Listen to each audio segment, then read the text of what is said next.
The music in it.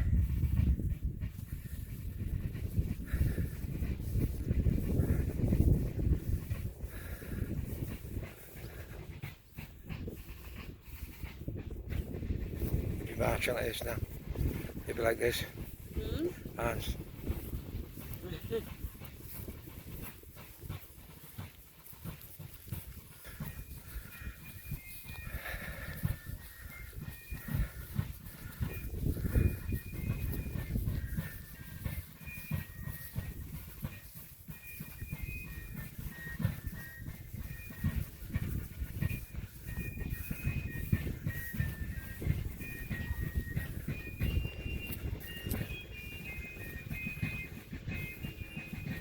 That must be locked, door shut.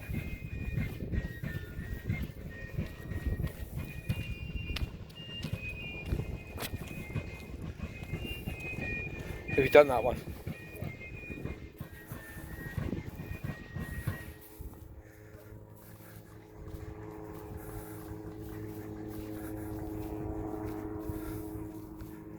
Of their drummers to show that it was a servant's coat, essentially, like on a royal carriage, and you see the stripes on the arms.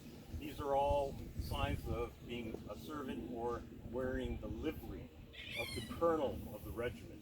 And the colonel could show off his wealth by having the coat adorned more and more and more. So if you're in the Guards regiment, there's gold all over the drummers' jackets, which just shows the incredible wealth. In the case of the 41st, they used a lace that was quite expensive to produce, and we reproduced it from an original swatch from the tailors, so it's quite accurate. But only for the year 1811. After that, the coat changes, the hat changes. 1813, the hat keeps changing year by year. They're very fashionable. Right, which leads us, of course, to the battlefield, speaking of fashionable, and what happened actually when you were deciding to move your army into combat.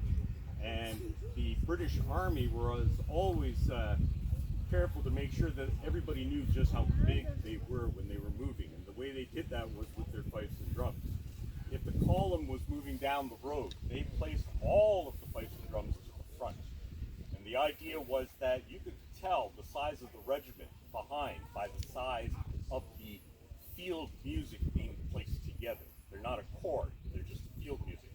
So if you heard 20 fifers and drummers, that meant for every 100 men you have a fifer and drummer. Well, a regiment's 1,000, so that's 20, that's 1,000 men coming up behind you. The Americans, before the Battle of Fort George, would march out their 50 fifers and drummers each day with 5,000 American regulars behind them.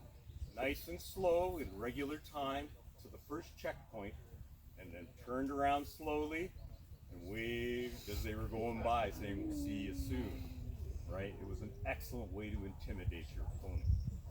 Now, if you're moving through the forest and you're in a big long line, what does that mean? That means you're vulnerable to attack. So they had learned to put light infantry all the way around the outside. And light infantrymen were the young 16 and 17-year-olds. They were considered bright, intelligent. They fought in pairs, used trees for cover, and they could run forever. And they would run out a couple miles, come back in, say, "Everything's good." Then they go run up this way, and they come run, and all day long, keeping everything in check, including the captain and his bugler, who could be one of the signal musicians that they were assigned. And the bugle was taking on an important role now, basically because it's very useful and it doesn't break. So if you smack it against a tree and put a big dent in it, it still works. You drop it in the water, it still works. You can not have teeth and get a bugle sound, it still works. You can't do all those things with fifes or drums. So I'm going to try to play three battlefield calls that you might have heard. And the first one will be the enemy is infantry, and the enemy is cavalry, and the last one will be the enemy is infantry and cavalry. Look out.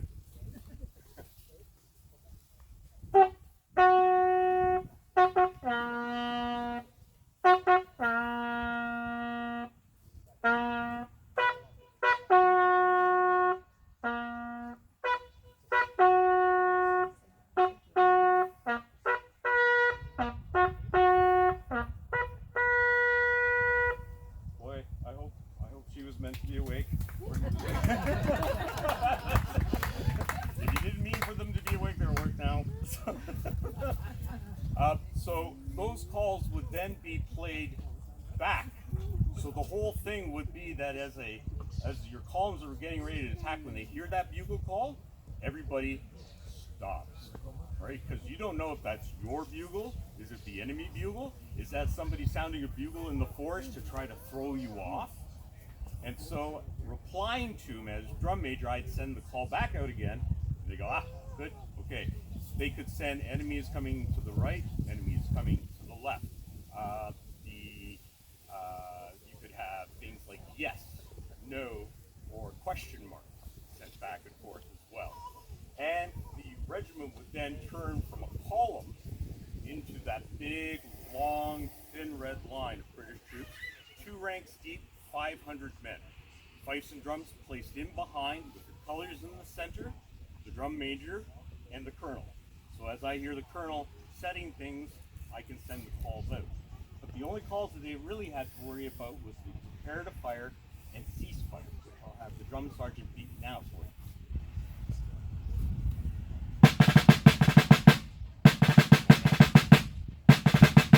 Coming back in.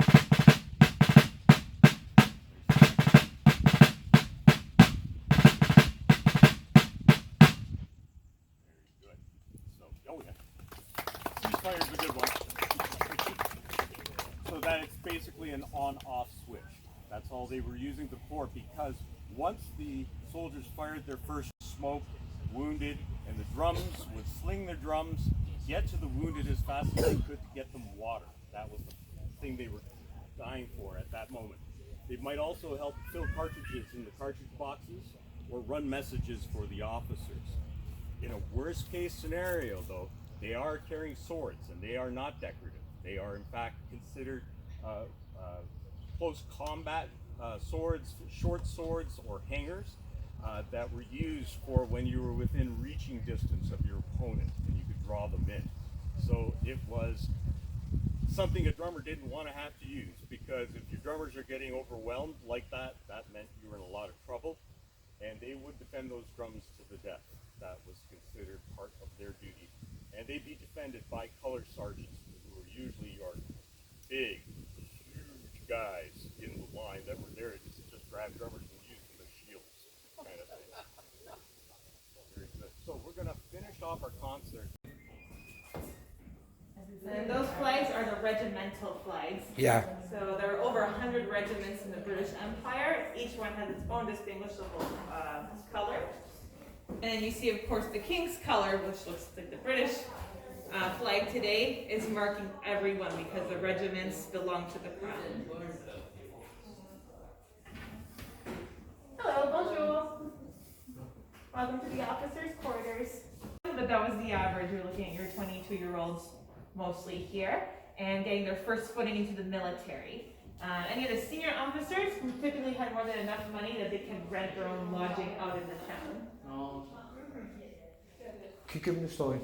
I missed recording last time. Keep talking. Oh, keep talking, sure. What part would you like? Well, the insight into town, and you're going on about.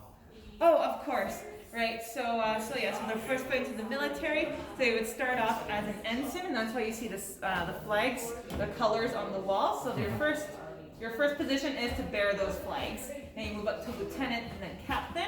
And your senior officers have their own place in the town. This room with the long table is representative of Navy Hall. Navy Hall would have been, from this American perspective looking out at us, would have been this complex of buildings just here off the river, and above it, about 2-minute hike up, is Fort George. So this complex would have been the heart of the officer's social life. Okay. Yeah. So basically, it's the officer's mess. It's the officer to come in and cook his breakfast and lunch. Right now, we've got pasta being baked in this bake kettle here. So we're just checking it out. To do this, you normally put a bed of coals on the ground, and then you're also putting coals on top of the lid to try to keep a constant heat going. It works kind of like our modern Dutch ovens.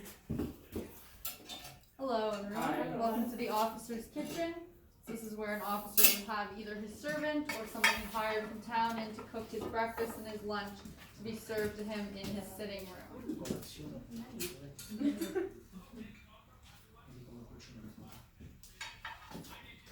So today we have made some bread. You can see for the officers later, pretty staple that they might have been eating.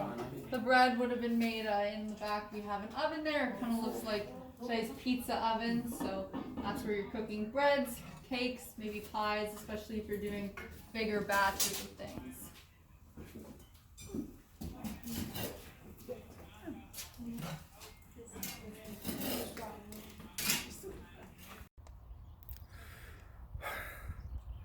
Well, supposed to be a quick trip looking around here. We spent quite a bit here, and we're just finishing off in Fort George now. Fort George.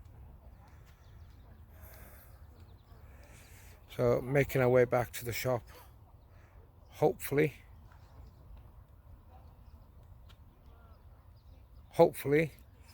get something in there. It's been an enjoyable day. Enjoyable. I don't know if a wife would think that. Oh, we're good. But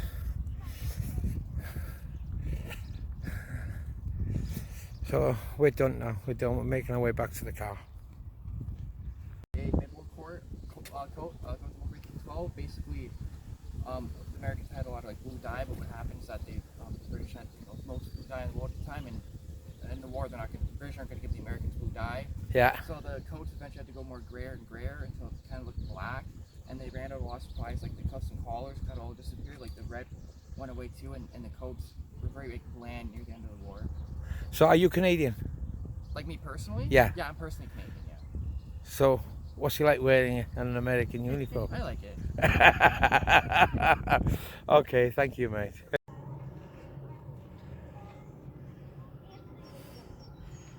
A little slit like this, and this is the view we get through the slit as a rifleman.